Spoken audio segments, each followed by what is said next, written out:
Dada a tragédia em Santa Catarina ontem, eu escrevi uma reflexão e queria compartilhar com você. O mal se manifesta em diversas formas. Ontem, numa creche na pacata cidade de Saudades, no interior de Santa Catarina, ele se apresentou na forma de um homem com uma espada.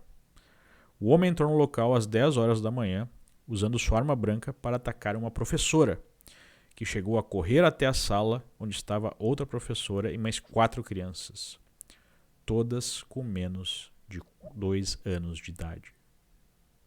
Cada vítima foi atingida com pelo menos 5 golpes. Entre as 5 vítimas, apenas uma criança sobreviveu. Depois de tentar entrar em outras salas sem sucesso, o homem utilizou uma adaga que trazia consigo para furar o próprio pescoço. Foi socorrido e encontra-se em estado grave, porém estável. É difícil imaginar uma cena de maior terror. Rousseau afirmou que o homem nasce bom e a sociedade o corrompe.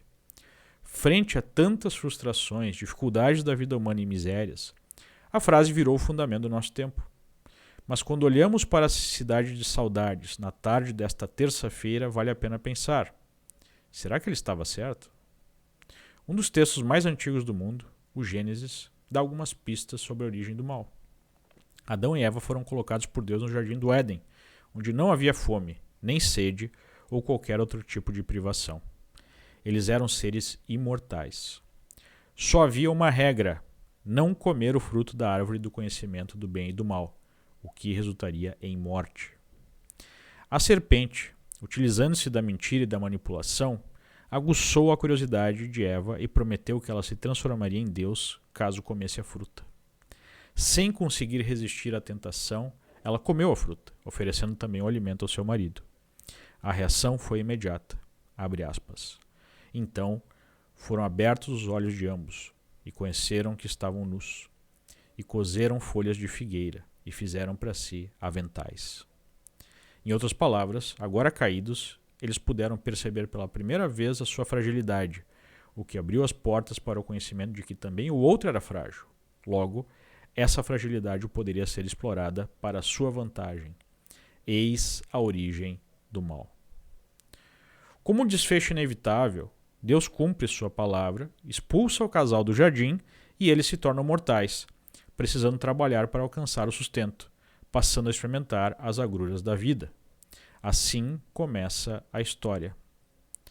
Partindo do pressuposto que Deus é um ser bondoso e querendo o melhor para seus filhos, por que ele deixaria a árvore no centro do jardim com apetitosos frutos à vista?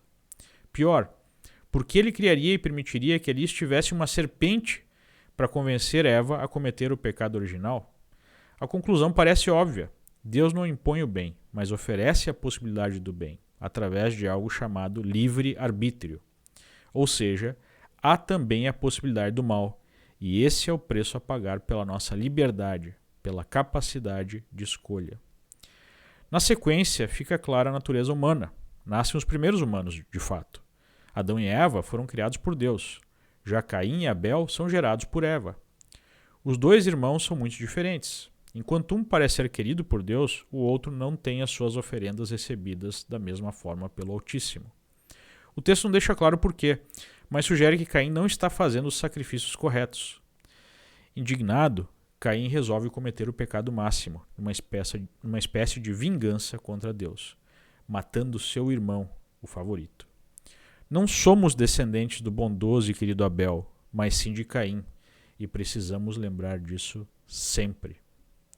Ainda não sabemos os detalhes da história de horror de Santa Catarina, mas o que tudo indica até aqui, ela sugere o roteiro de outros massacres, um Caim resolvendo se vingar da própria realidade, ou seja, de Deus. Um tema recorrente na Bíblia é o ciclo da queda do homem no pecado, a punição e posterior redenção, até que surge Cristo, como Logos encarnado, assumindo e pagando todos os pecados presentes, passados e futuros da humanidade, trazendo o caminho para encarar uma vida de aflição e dor absoluta, com honra, dignidade, propósito e amor. Sem atenuar a gravidade do pecado cometido pelo monstro de Saudades, será que ele teve acesso a tal mensagem? Teve ele uma família? Teve ele uma formação civilizatória? Talvez sim, Talvez não. Talvez tenha sido uma escolha consciente pelo mal, e sempre haverá pessoas assim.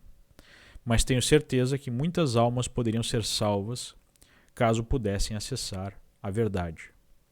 Tal verdade é escondida a todo custo, como sempre, pelos servos da serpente, que acreditam na ideia de se transformarem eles mesmos em deuses. Em nenhum momento da história o mal ficou mais evidente do que no século XX, onde mais de 100 milhões de pessoas morreram em decorrência do assassinato de Deus, como previu Nietzsche. Novamente, os filhos de Rousseau, apostando na bondade natural humana, se arrogam o poder de arquitetos de uma nova sociedade, que seria mais livre e justa caso todos os nossos mitos fundadores fossem enterrados. Afinal, se nascemos bons e a sociedade é ruim, é preciso acabar com a sociedade. Não era exatamente esse o propósito do homem com a espada em punho, lá em Saudades? Abre aspas. Então a serpente disse à mulher: certamente não morrereis. Fecha aspas.